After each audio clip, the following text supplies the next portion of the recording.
out of the region. Hamas has suggested today that it was open to a ceasefire agreement with Israel, but stopped short of accepting a US-backed proposal announced earlier by Donald Trump, insisting that any deal must bring an end to the war in Gaza.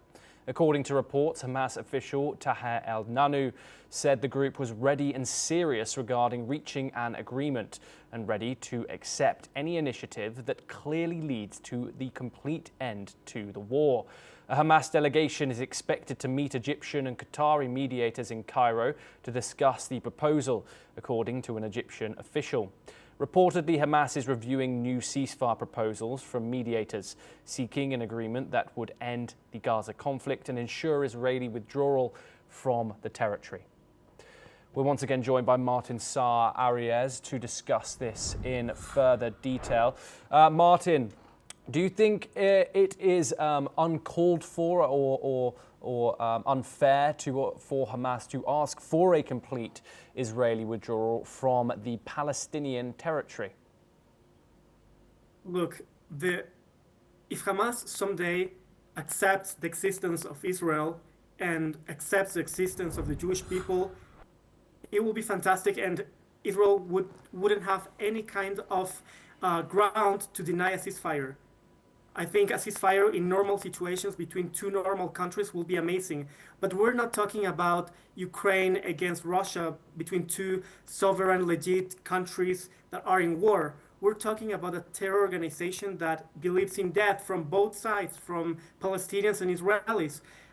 This organization does not accept the existence of Israel, and Israel accepts the existence of the Palestinian people. So it's impossible to reach an agreement between these conditions. If Hamas surrenders and Israel can be 100% sure a 7th of October will never happen again, of course, Israel needs to get into an agreement to stop this horrible war. But we're talking about this organization that has been manipulating the world for decades. And I'm afraid of the future of both the Palestinian people and Israelis.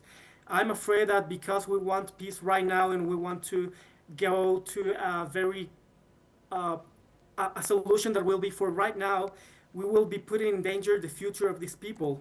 So this is the situation right now. I think any conversation should take in consideration the future of the security of Israel and the Palestinians.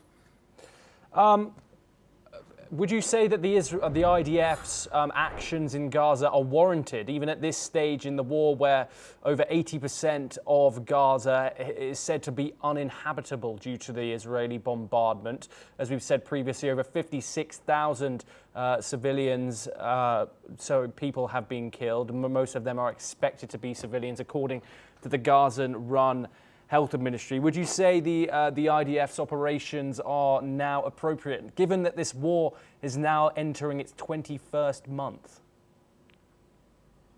I think no war can be absolutely appropriate.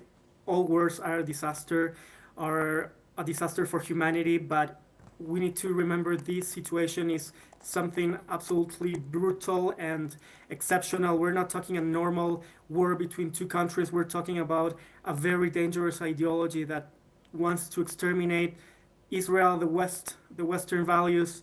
So we're dealing with an enemy that is absolutely not precedent and not normal. So unfortunately, this war has been very horrible. A lot of innocent people have been killed, even though Israel has been trying to evacuate these people to, before the strikes, Israel always sends messages to evacuate. All of these areas are going to be destroyed because these areas are being Martin, there's been multiple reports of Israel striking these reported safe zones and killing people on multiple occasions throughout this war. What do you say to that? I think we need to look for the sources. A lot of fake news have been going through because of the Hamas leadership. They're being giving a lot of misinformation. I think if Israel has been doing any kind of violation of international law, of course, it should be investigated, of course.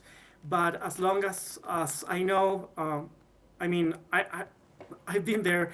I know how Israel operates its operations. So, as far as I'm aware of official information, Israel always evacuates or tries to evacuate the places that are going to be struck. If Okay. there has been a violation of international law, of course it should be taken accountable, and of course it should be investigated. But we need to take in account a lot of misinformation has been Okay. given by the authorities in the Gaza Strip. Okay, Martin, now we need to move on. We have some more news coming at our viewers. Switzerland